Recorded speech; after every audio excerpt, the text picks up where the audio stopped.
in DC at my very first Nancy Sheeper rally last year, just time last year. And, her support that she's been giving me, I can't thank her enough. She's been there, and I've been there for her, for the entire movement. And we look forward to working, to end this all together. So again, Kathleen Arthur, thank you. Hi guys, thanks everybody for being here.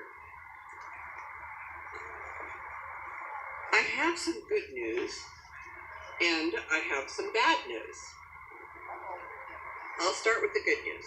Okay, everything that Nancy Schaefer more or less has said about the corruption within the Children's Services is true.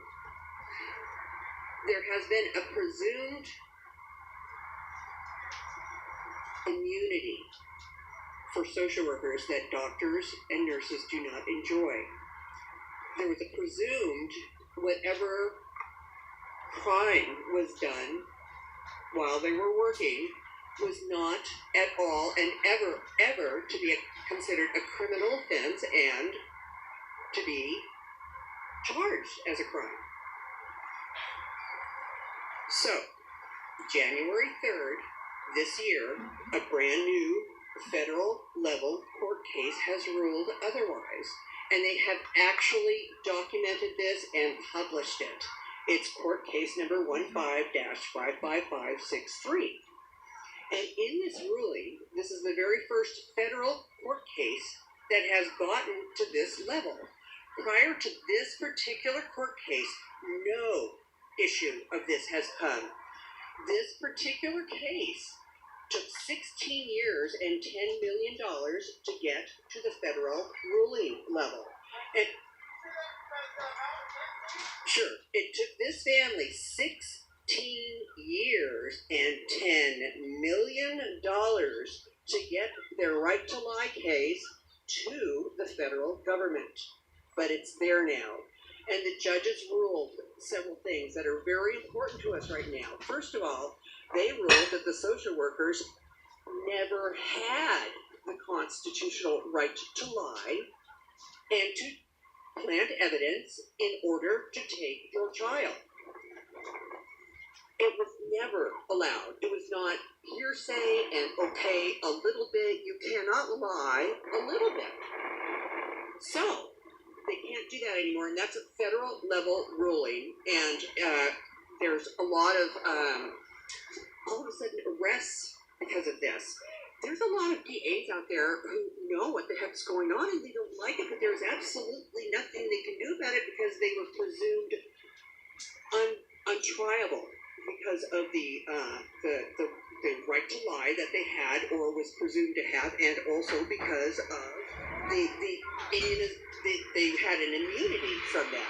So good news is that the trial has said, not only is it not there, but it has never been there, which means that they committed a crime, and they called it a malicious crime. The social worker involved in this particular case was never arrested. Now, why is that? There has been a ruled criminal activity occur, not just with this case, but this is a nationwide issue occurring in every state of the nation, where when social workers lie and they plant evidence to take your children, it is a form of kidnapping, and they've been able to get away with it because there's no way to prosecute them. So, I went to a high-level meeting at Washington State not that long ago, and I was representing foster parents. And in that meeting with Jennifer Strauss, who's the leftover head of dshs in the state of Washington, all of the foster parents reported that they had social workers take children from their home because of reporting social worker misconduct. So when there is misconduct going on and you're a foster parent, you have zero ability to report it. And all of them reported that in retaliation, that their foster children have been taken or threatened to be taken.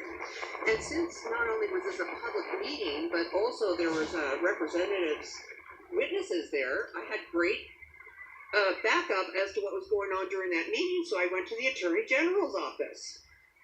And I reported this. They wrote back. Apparently, not only our Attorney General, but all Attorney Generals only represent the state agencies and the elected appointed officials. Thank you for your concern about foster children, but we don't do that. We represent the social workers. We don't represent the parents, the citizens, the foster parents, anyone like that. So who is in charge of arresting these people who have done a crime? The police can't because they work for the city.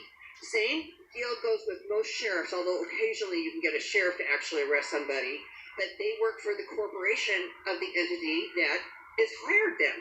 So when it comes to actually knowing that a bureaucracy member under the guise of working for our government has committed a crime, there's no agency to arrest them. So we're kind of stuck in between a rock and a hard place, and that's the bad news. Good news is it has been clearly established that by the federal court, first time ever, it is on recorded. It's number 15-55563. Look it up. It's horrible. But there's actually a documented and printed ruling on this now that says that it was a crime. It was a malicious crime, and it's not a crime starting now. It was always a crime. So the national behavior of being able to plant evidence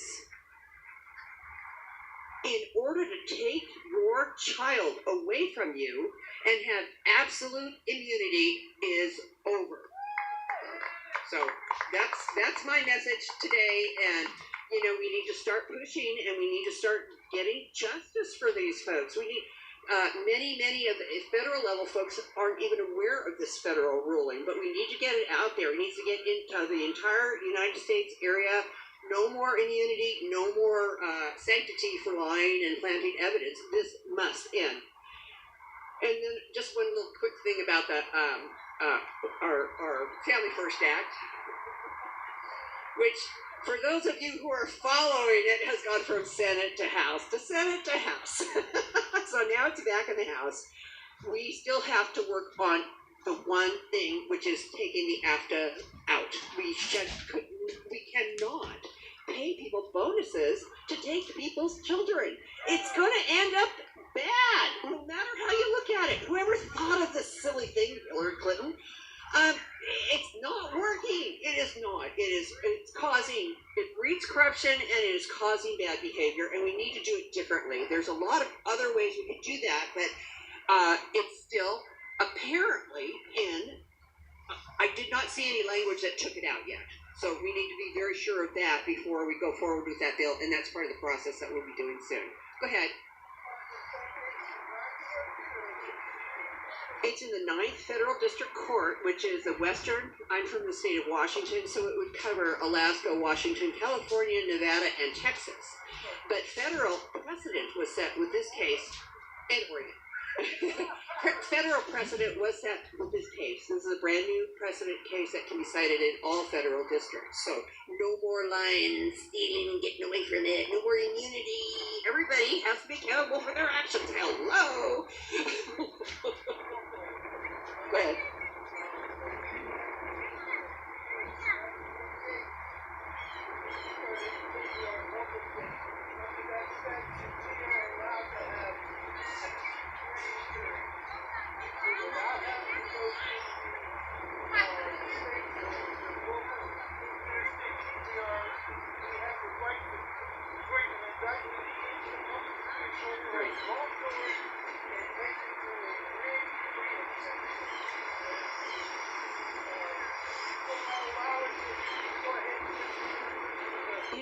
I think that every single one of us are coming from this from a different perspective, right? I'm a grandma, a foster mom, I'm a nurse, and so I'm coming at it from that perspective. We've got doctors coming at it from their perspectives. We all need to look at this as a problem and just continue to get together and work on it until it's done, because it's going to take determination and it's going to take tenacity too. And I'm a really ADHD person. I just hate that it has taken this long to take care of this. But it is moving, and so let's all just stay together. Things are not getting worse. They are getting uncovered. And we need to lift each other up.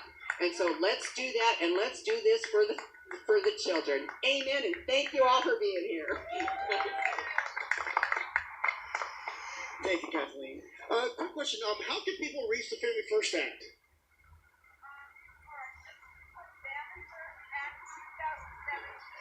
Could say it in the mic so people can hear you. Because I know the people out there on social media and those who are going to be watching this later are going to want to know. Okay. So the most current version of the Family First Act is called the Family First and Preservation Services Act of 2017. It's in the very, very first phase of Congress looking at it, right? And actually, it has done a lot of really good changes. The 2 out of the 3 of the Senate who objected it to the language last year have had the language change, and they agree to it. So as far as I know, there's possibly only one objection to it. So if you just look at the Family First Act of 2017, that should get it in there. So what we're going to do is, we've been here, but nobody wants to talk about the Family First Act because of the healthcare, debate that's been going on. So on Monday, hopefully, we'll be able to start getting some attention with this. And then this summer, we're going to go ahead and we're going to try to get what's called a pink sheet. It's sort of an unofficial / official document that you take around to the different congressmen saying that I am in favor of this. And then it ends up getting on a list, and the more of the congressmen you can get on this list for this bill, the closer it will be to getting more attention and getting passed. So that's what all of us free activists will be doing this summer for the Family First bill. Go ahead. Sure. Okay, what it does do as written right now is it will take the funding away from long-term and very inappropriate, might I say, businesses who take care of children. They have a horrible record of sexual abuse, and we should not be paying for those things, period. And we're not going to anymore. It will also open it up to where before, if you're a social worker and you have a child, if you place this child in a foster home, your salary is going to be paid for. The child's services are paid for.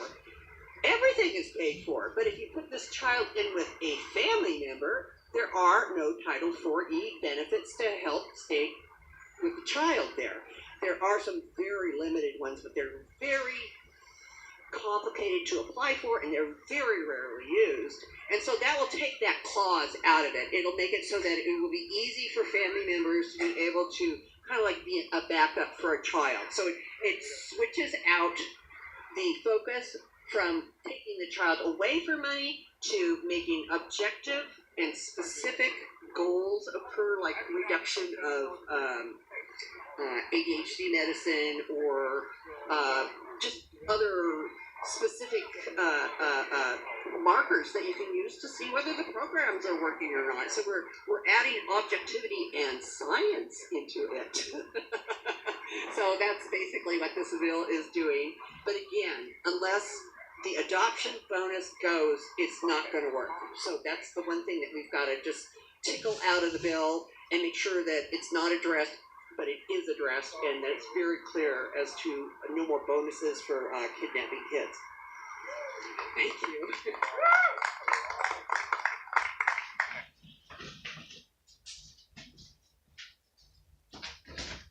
All right, we got 2 more people that want to speak, so either or needs to be done. So go ahead and introduce yourself and yeah. Hi there, thanks.